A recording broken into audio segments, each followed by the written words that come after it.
अस्सलाम वालेकुम। आज हमने एक्सरसाइज 4.1 जो है वो स्टार्ट करनी है। इंपॉर्टेंट एक्सरसाइज है फैक्टराइजेशन के हवाले से। एक्सरसाइज 4.1 उसका क्वेश्चन नंबर 1 है, फैक्टराइज करना है।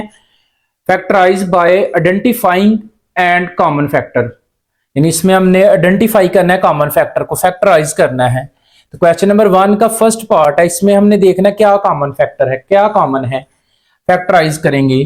तो ये 6x प्लस 12 है। फर्स्ट पार्ट क्या है, 6x प्लस 12। तो दोनों में देखिए क्या कॉमन है, 6 इसमें है तो क्या 6 के टेबल से 12 आता है, बिल्कुल आता है। 6 2 का 12, तो दोनों में से क्या कॉमन होगा, 6। क्या कॉमन है, 6। 6 कॉमन ले लें तो क्या बचता है हमारे पास x प्लस 12 में से 6 कॉमन लें तो 2 बचता है। कैसे बचता है, 12 में से क्या कॉमन लिया, 6। तो सिंपल सा फार्मूला है, ये 12 में से 6 कॉमन लिया, जिसको जिसमें से कॉमन लिया उस पर डिवाइड करना है। हमने 12 में से किसको कॉमन लिया, 6 को। तो कैलकुलेटर में लिखें 12 डिवाइड 6, तो वो 2 आंसर देगा। या फिर 6 को अंदर मल्टीप्लाई करें, 6 को करें x से तो 6x, 6 को करें 2 से तो फिर से 12 बन जाएगा। तो ये हमारा फर्स्ट पार्ट का आंसर है। सेकंड पार्ट है 15y का square plus 20y। Second part क्या है, 15y का स्क्वायर प्लस 20y। तो दोनों में देखना क्या कॉमन है, वो कौन सा टेबल है जिससे 15 भी आता है, 15 भी आता है, और वो कौन सा टेबल है जिससे 20 भी आता है, 20 भी आता है। तो वो 5 है, दोनों 5 के टेबल से आते हैं। तो 5 कॉमन लें, यहाँ y स्क्वायर है और यहाँ y है, तो दोनों में y भी कॉमन है। तो यहां से क्या कॉमन हो गया, 5y। अब 15 में से हमने 5 कॉमन लिए, 15 में से क्या कॉमन लिया, 5। तो 15 की जगह क्या बचेगा, 3। कैसे, वो मैंने बता दिया है। आपने 15 में से किसको कॉमन लिया, 5 को। तो कैलकुलेटर में लिखें 15 डिवाइड 5, तो वो 3 आंसर देगा। तो 15 में से 5y कॉमन लिया तो 3, ये y स्क्वायर था तो y कॉमन लिया तो y बच गया, प्लस 20 में से 5 कॉमन लिया तो 4 बचेगा। वो मैंने बताया 20 में से क्या कॉमन लिया, 5। तो कैलकुलेटर में लिखें 20 डिवाइड 5, तो क्या आ जाएगा 4, और ये y हमने कॉमन ले लिए। तो ये सेकंड पार्ट का आंसर है। थर्ड पार्ट है, इन दोनों में चेक करना क्या कॉमन है, वो कौन सा टेबल है जिससे 12 भी आता है और 3 भी। तो वो 3 का टेबल है और दोनों में x कॉमन है, तो -3x कॉमन ले लें। अब माइनस तो कॉमन ले लिया, 12 में से हमने 3 कॉमन लिया, तो क्या बचेगा 4। क्योंकि 12 में से 3 कॉमन लिया तो 12 डिवाइड 3 दबाएं तो 4 आएगा, और x स्क्वायर था तो एक x कॉमन लिया तो x, बाहर माइनस अंदर का साइन चेंज। तो ये हमने 3x का 3x कॉमन ले लिया, तो यहां क्या बचा है 1। तो ये इसका थर्ड पार्ट का आंसर है। नेक्स्ट इसका 4 वाला पार्ट है, 4a का स्क्वायर b प्लस 8ab का स्क्वायर। दोनों में देखे क्या कॉमन है, वो कौन सा टेबल है जिससे 4 भी आता है और 8 भी आता है। तो वो 4 ही है, 4 के टेबल से 4 भी आता है और 4 के टेबल से 8 भी आता है। तो दोनों में से 4 कॉमन है, यहाँ a स्क्वायर है, यहाँ a है, तो एक ए भी कॉमन। दोनों में से पहले तो 4 कॉमन ले लें। अब ए स्क्वायर और ए कॉमन है, ये बी है और ये बी स्क्वायर है, तो एक बी कॉमन है। तो 4 कॉमन ले लिया, ए स्क्वायर था, ए 2 टाइम था, तो एक टाइम कॉमन ले लिया 1 टाइम, तो ए और बी भी हमने कॉमन ले लिया। प्लस 8 में से 4 कॉमन लिया तो 2, क्योंकि 4 2 का 8, और बी स्क्वायर है तो ये बी आ जाएगा। ये हमारा फोर्थ पार्ट का आंसर, ये कॉमन फैक्टर आ गया इसका। अब 5 वाला part x y -3x square plus 2x। तीनों में देखें ना तो x कॉमन है, x कॉमन ले लें, ये x कॉमन आ गया तो क्या बचता है y -3। ये x कितने थे, 2 थे, x स्क्वायर था तो x कॉमन लिया तो एक x, प्लस ये x कॉमन ले लिया तो क्या बचता है 2। ये हमारा कॉमन आ गया, इसका फैक्टर 5 वाला हो गया। अब 6 वाला 3a का स्क्वायर b -9ab का स्क्वायर प्लस 15ab। अब तीनों में चेक करें, इन तीनों में देखें तो क्या कॉमन है, वो कौन सा टेबल है जिससे 3 आता है, 9 आता है, 15 आता है। तो वो 3 ही है, तो 3 कॉमन ले लें, 3 कॉमन ले लें। उसके बाद यहाँ a स्क्वायर है, यहाँ a है और यहाँ a है, तो एक a कॉमन। यहाँ b है, यहाँ b स्क्वायर और यहाँ b है, तो b कॉमन। तो ये 3 कॉमन ले लिया, तो ये a 2 टाइम है, a स्क्वायर है तो a कॉमन लिया तो एक a, और b भी कॉमन। -9 में से 3 कॉमन लिया तो 3, a कॉमन जा चुका है, ये b स्क्वायर है तो b कॉमन लिया तो एक b, प्लस 15 में से 3 कॉमन लिया हमने तो 5, और a b भी क्या कर लिया है, कॉमन ले लिया है। तो ये हमारा 6 वाले पार्ट का भी आंसर है। क्वेश्चन नंबर 1 जो है वो कंप्लीट है, बिल्कुल आसान सा था। कॉमन लेना है, ये मैथ का फर्स्ट रूल है, आपको कॉमन लेना आना चाहिए। किसी भी क्वेश्चन को सॉल्व करने से पहले इसको चेक करते हैं आया कि उसमें कुछ कॉमन है।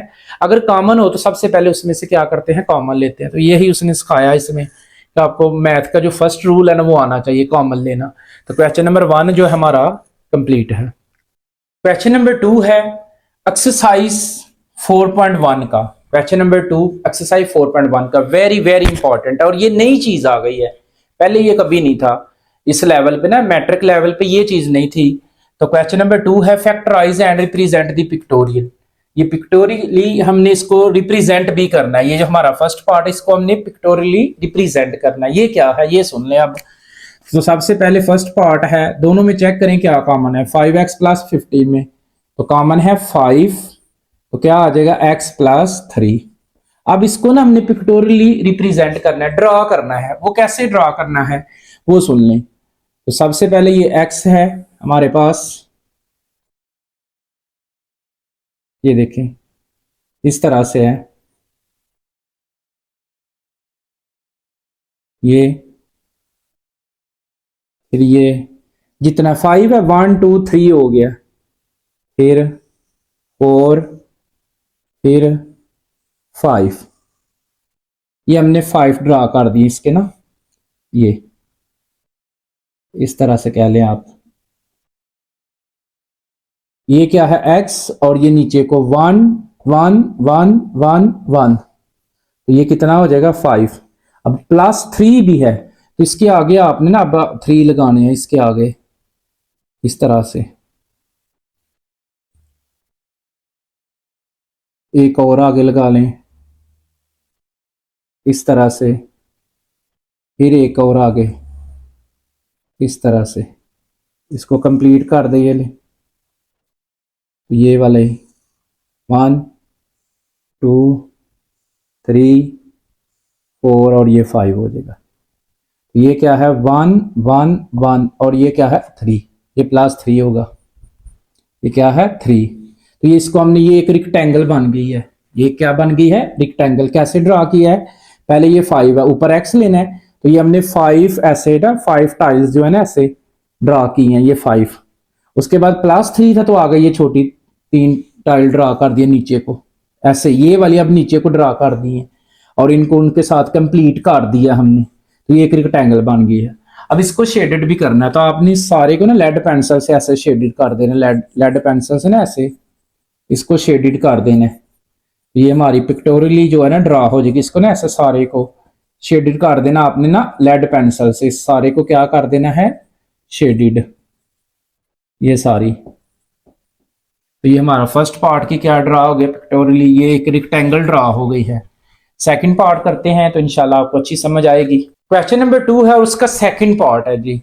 इसको हमने पिक्टोरियली इसको फैक्टराइज पहले करना, फिर पिक्टोरियली इसको रिप्रेजेंट करना। हमने पिक्टोरियली इसको हमने रिप्रेजेंट करना, तो पहले इसकी फैक्टराइजेशन करें। ये फैक्टराइजेशन हमने क्वेश्चन नंबर 3 में पढ़नी है, 4 में भी पढ़नी है आगे। तो लास्ट वाली को करें जरा फर्स्ट वाली से मल्टीप्लाई, ये जो लास्ट वाली इसको फर्स्ट वाली से, यहाँ कुछ नहीं तो 1 है, तो 3 को 1 से करें मल्टीप्लाई तो 3।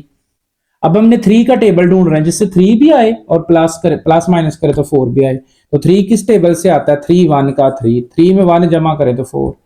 ये फर्स्ट वाली एज इट, ये लास्ट वाला 3 भी एज इट, इस 4 की जगह ये दोनों, तो प्लस 3x प्लस 1x, अलहदा अलहदा कॉमन 1x, अलहदा अलहदा कॉमन, क्या कॉमन है x, तो बच गया x प्लस 3, प्लस कुछ भी कॉमन नहीं तो 1, तो बचता है x प्लस 3। ब्रैकेट सेम है, एक ब्रैकेट लिख लिया x प्लस 3 और जो बाकी बचा हुआ है x प्लस 1। अब ना इसको ना पिक्टोरियली हमने ड्रा करना है, रिप्रेजेंट करना है इसकी ना पिक्टोरियली हमने इसको ड्रा करना है। तो कैसे करना है, अब ये स्केयर वाला है, तो सबसे पहले आपने एक स्केयर शेप बनानी है, स्केयर ये लें, ये एक ना एक स्केयर बना दिया हमने, ये भी x है और ये भी x है। अब x प्लस 3 है तो आगे को ना आपने इसके 3 लाइंस लगानी है, आगे को 3, ये लें 1 हो गई है, एक और लगाएं 2 एक और लगाएं 3, ये क्या आएगा 1 1 1, ये क्या बनेगा +3 बनेगा, x +3 बन जाएगा। अब आगे क्या है x, x लिखा हुआ फिर क्या है 1, तो नीचे भी आपने ना अब एक 1 लगा लेनी है इस तरह से, ऐसे, तो ये इस तरह कर ले, ये ले, ये क्या आ गया 1, तो ये क्या है x +1 और ये क्या है x +3। अब ये भी एक रेक्टेंगल शेप बन गई है, हमने इसकी पिक्टोरियली जो है वो ड्रा कर दी, ये भी एक रेक्टेंगल। और इस सारे को अब आपने क्या करना है शेडेड करना है, सारे को, ये जितना भी है सारे को क्या करना है लेड पेंसिल से शेडेड कर देना आपने। तो ये हमारा सेकंड वाला पार्ट जो है इसका कंप्लीट है। बड़ा इंपॉर्टेंट टॉपिक है ये वाला, आपको आना चाहिए, इसके 100% चांस हैं कि ये पेपर में शॉर्ट क्वेश्चन आएगा आपको। क्वेश्चन नंबर 2 है और उसका थर्ड पार्ट है, ये भी सेम सेकंड की तरह है। सबसे पहले इसकी फैक्टर को, इसको फैक्टराइज करेंगे, लास्ट वाली को ना फर्स्ट वाली से मल्टीप्लाई, यहाँ कुछ नहीं तो 1 है, 8 को 1 से करें मल्टीप्लाई तो 8 आता है। 8 का हमने टेबल ढूंढ रहा है जिससे 8 भी आए और 6 भी आए, तो 8 आता है 4 × 2, 4 2 का 8 और 4 में 2 जमा करें तो 6, तो ये फर्स्ट वाली एज इट, ये लास्ट वाला 8 भी एज इट। इस 6 की जगह ये दोनों क्या आएगा +4x +2x, अलग अलग कॉमन ले लें। क्या कॉमन है यहां से,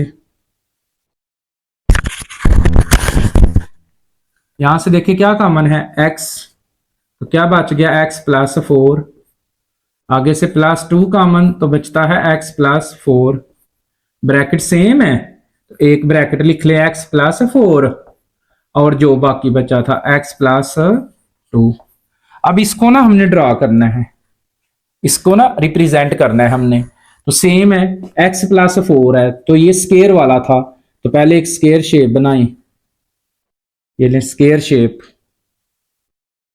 स्केयर ड्रा करें, ये मैंने ना स्केयर ड्रा कर दिया। अब तो ये भी x है और ये भी x है, तो x +4 है तो इसके आगे 4 आपने लगानी है ऐसे, 1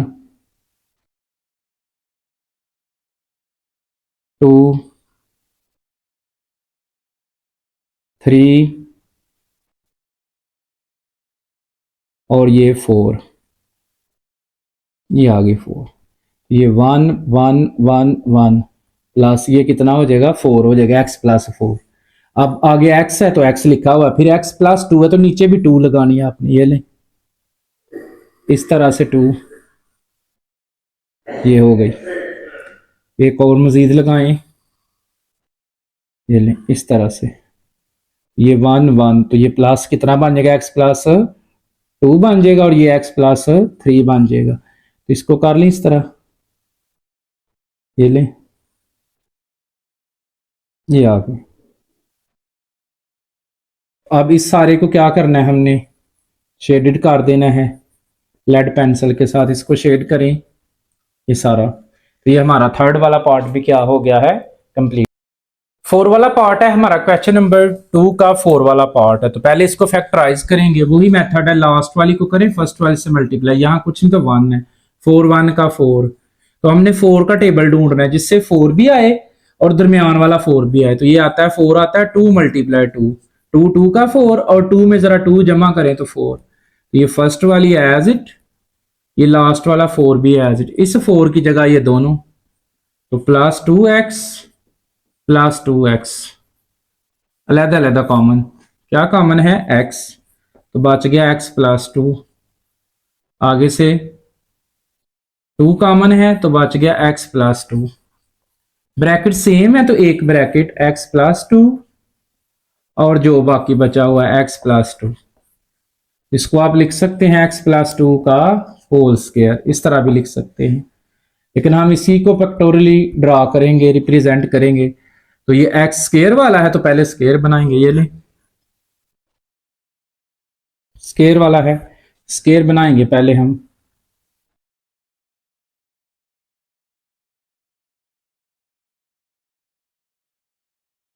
ये हमने स्क्वायर लगा दिया जी, ये भी x है और ये भी x है, आगे क्या है x +2 है तो आगे को आपने 2 लाइंस लगानी है, ये ले